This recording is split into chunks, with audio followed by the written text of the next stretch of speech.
Halo semua, selamat datang kembali di channel YouTube saya, Charles Lee. Bagaimana kabarnya buat kawan-kawan semua? Saya harap kawan-kawan semua dalam kondisi baik ya. Kemudian portofolionya bisa growth dan tetap hasilkan cuan dari pasar modal Indonesia.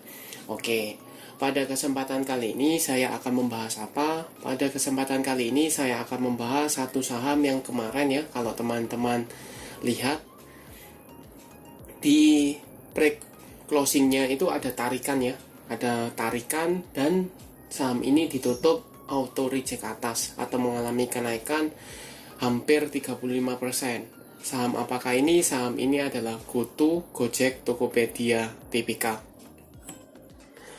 Apakah teman-teman familiar? Saya bisa pastikan bahwa teman-teman familiar ya dengan saham ini. Nah, mungkin sekedar info bahwa kalau dilihat secara intraday-nya ya, harian itu rentangnya di 104 sampai dengan 110.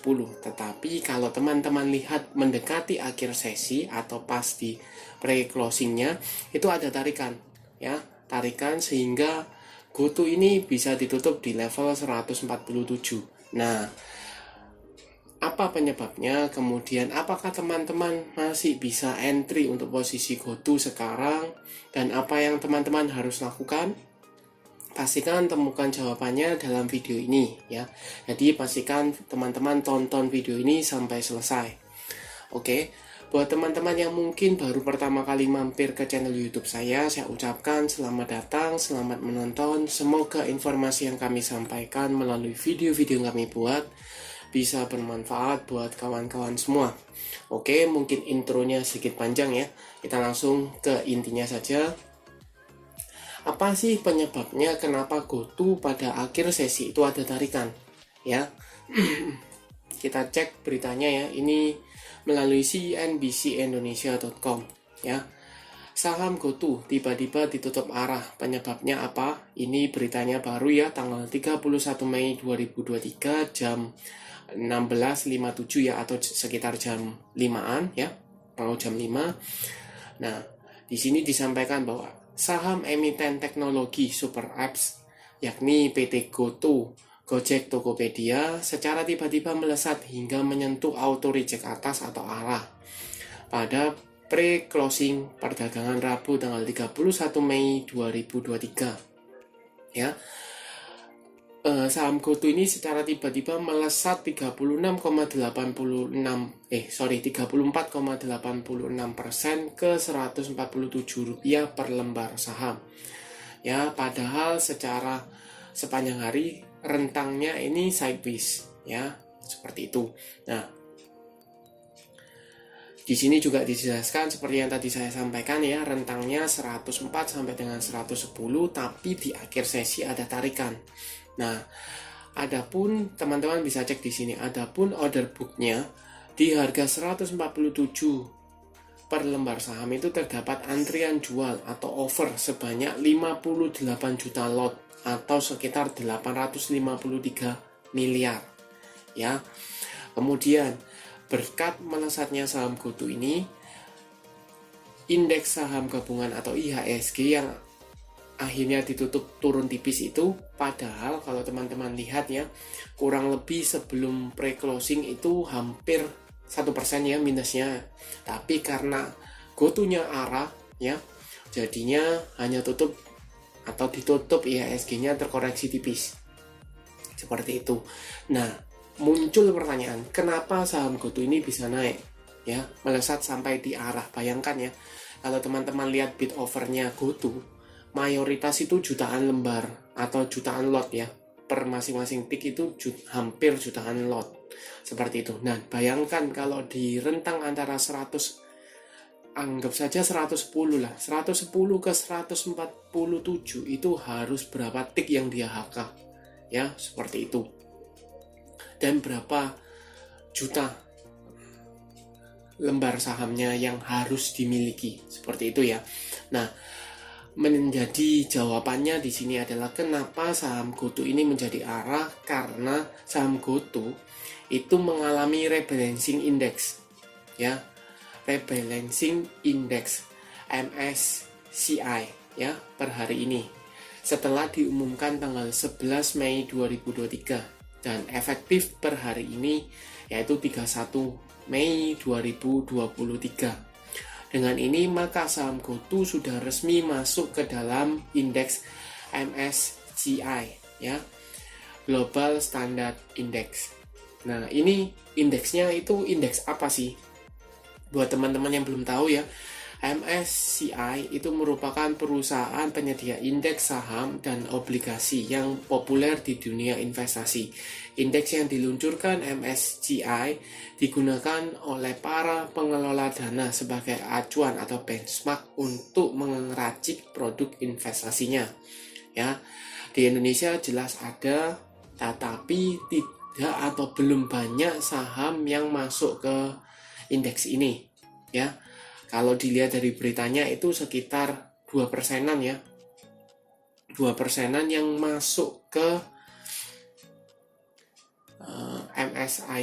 MSCI ini ya, kurang lebih dari Indonesia sekitar 2%-an.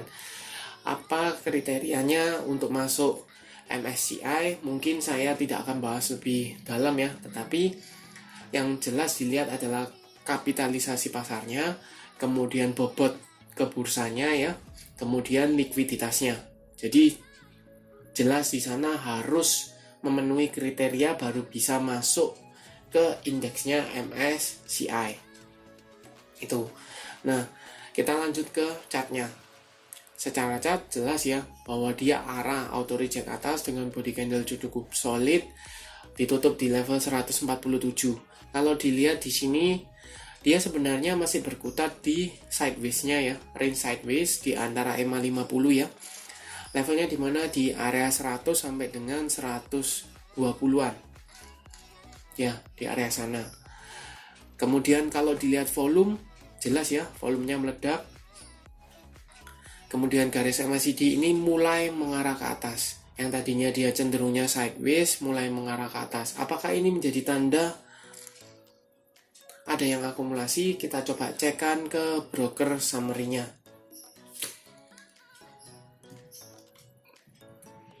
Ini saya coba cekkan ya, GoTo tanggal 29 sampai dengan tanggal 31. Kita cek di sini. Ini jelas ada akumulasi masif ya. Oleh siapa? Oleh ZP, AK, TP, RX, dan YU. Harga rata-rata teman-teman bisa cek ya.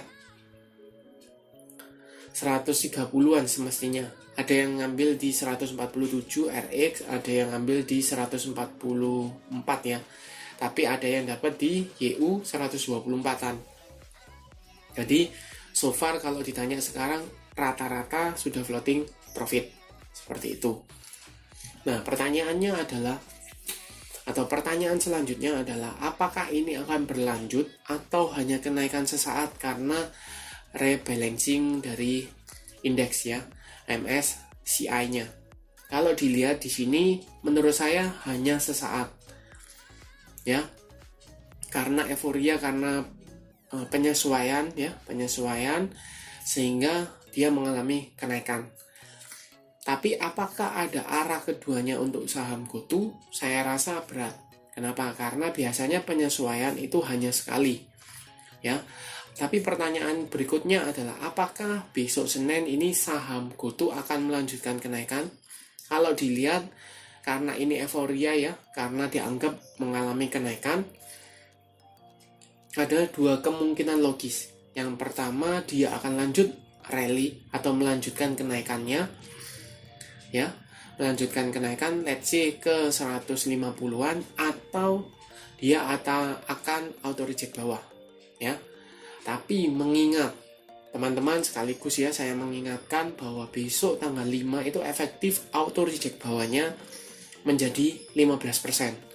Kalau biasanya sekitar 6 atau 6,7%-an, kalau sekarang menjadi 2 kali lipat ya, sekitar 15%. Jadi kalau auto reject bawah bukan di 7%, tapi di 15% per efektif 5 Juni 2023. Jadi teman-teman perlu hati-hati ya.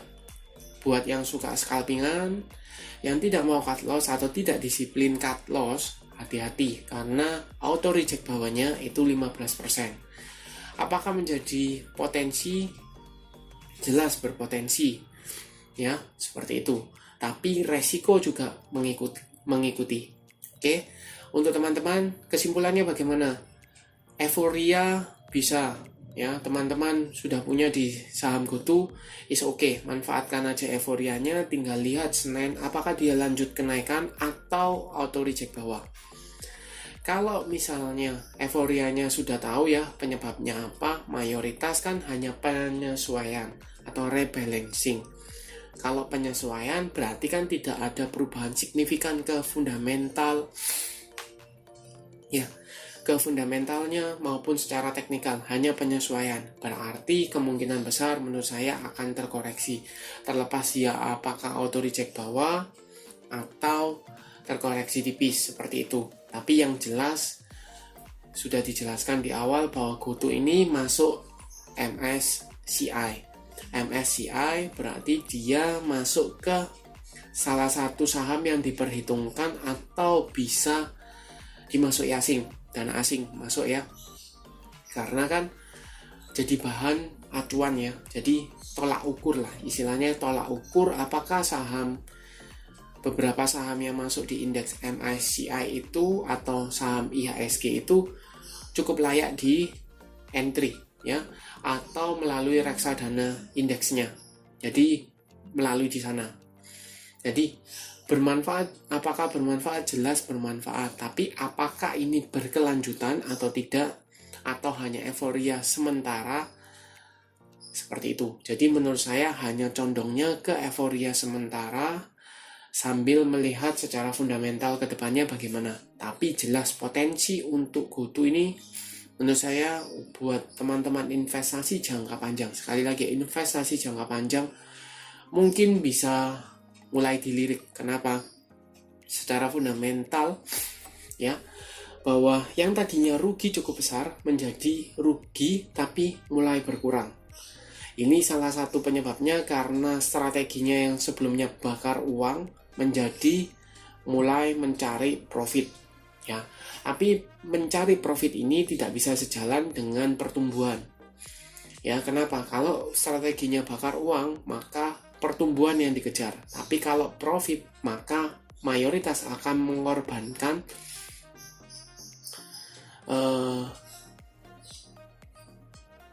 pertumbuhannya, ya jelas di sana. Tergantung preferensi teman-teman. Overall kesimpulan, menurut saya jelas kenaikannya ini rebalancing atau penyesuaian, sehingga tidak ada perubahan secara fundamental. Apakah bisa dimanfaatkan? Jelas bisa dimanfaatkan, tetapi teman-teman perlu lihat apakah respon pasar ketika keluar berita bahwa dia hanya rebalancing atau ketika masuk penyesuaiannya, apakah ditindaklanjuti dengan sentimen yang cukup dianggap sentimen yang positif untuk mengangkat pergerakannya, atau malah dimanfaatkan untuk profit taking ya, seperti itu. Feel free for comment. Terima kasih sudah menonton sampai akhir. Jangan lupa like, share, dan subscribe channel YouTube saya, dan nantikan video analisa saham berikutnya.